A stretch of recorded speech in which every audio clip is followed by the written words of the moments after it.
Gedəcəyimiz bu gözəl həyət evi Abşeron rayonu Məmmədə qəsəbəsində yerləşir. Marşrut yolunu cəmi 350 metr məsafədə. Şəxsi tikili 4 sotda 4 otaq, mərtəbə arası monolit beton, aşağıda da köməkli 3 otağı. Təmizsiz köməkli 3 otağı. Qiymət, start qiyməti 115 mindir. Sənəd torpağının torpağıdır. Xüsusi mülkiyyət fərdi yaşayış torpaqlarıdır, narahat olun. Sadəcə satmağa qərar verdiyi üçün yeni kutasını çıxartmayıb, daha şəkildə alan müştəri çıxartırlar. Hal-hazırda mətbəxindəyik. Dediyim kimi ev 2 mərtəbədir. Bütün qapı sistemləri çəkilib, hər birində sayğacı qurulub. Bu bir tane üstün cəhət var ki, 2 yatak otağının öz sanitar qopşağı sanuzeli var. O ümumi evin sanitar qopşağı sanuzelidir.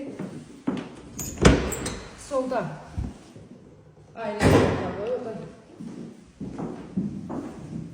Sanitar qopşağı sanuzelidir. Telefonu saxlarım oraya kilsəli. Aksesuarları kilsəli. Hər birində aksesuarları var.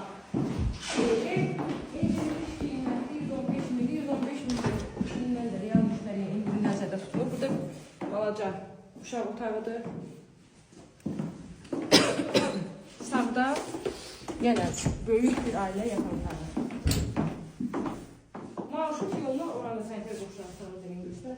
Marşrut yoluna cəmi 350 metr məsafədə hansı bir başqa qolunu istəyir. Keçdik sizi həyətlə tanış edək.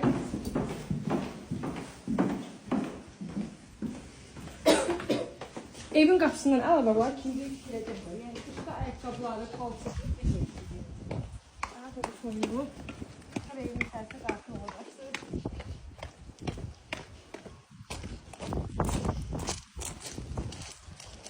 Evin sol tərəfi, arxa tərəfə ilə keçid var.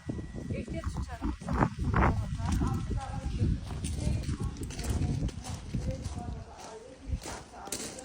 Sağ tərəfində də yenə məsafəsi var. Keçib baxmaq olur, özümüz baxmışıq. Gəlin biz aşağı köməkdə qapıları göstərək. Mərtəbə arası monolitdə təkrar edirəm. Əllərim donub qapını açamıram. Bu birinci mərtəbənin girəcəyidir. Solda bir otaq. Öyle edəcəm sənə ifadə edək. Sağda qarajı, həm də başda artıq əşyalarını yığıblar. Üzrünüz gördüyünüz otağı, gözünüz arxasında qapısı var. Arxa otağa keçmək üçün, evin arxasına keçmək üçün qapıdır. Burada yenə bir dənə otaq. Seçki olunur, belə təmizsiz vəziyyətlərdə. Burada maqamət. Aşağının sanitar qopşağıdır. Və orada da bir otaqda ehtiyat su çəngi qalacaq, saçdan sonra da qalacaq. Biləclərin qiymət 115 min manatdır. Real müştəriyə ev tərəfindən indirim olacaq. Videonun sonuna qədər izlədiyiniz üçün təşəkkür edirəm.